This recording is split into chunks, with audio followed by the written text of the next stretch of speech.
Hey guys, welcome back to another interesting video of How to Guide. In this video, I am going to show you how to fix an unexpected error into your Instagram gift section.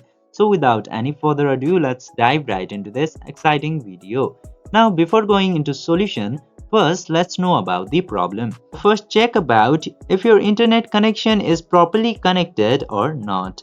And after that, check if Instagram service is currently working or not. In order to do that, just simply open any of your browser and into there search for downdetector.com into there. Then into downdetector.com find Instagram, and after coming into this section it will show all of the recent server problems into the Instagram.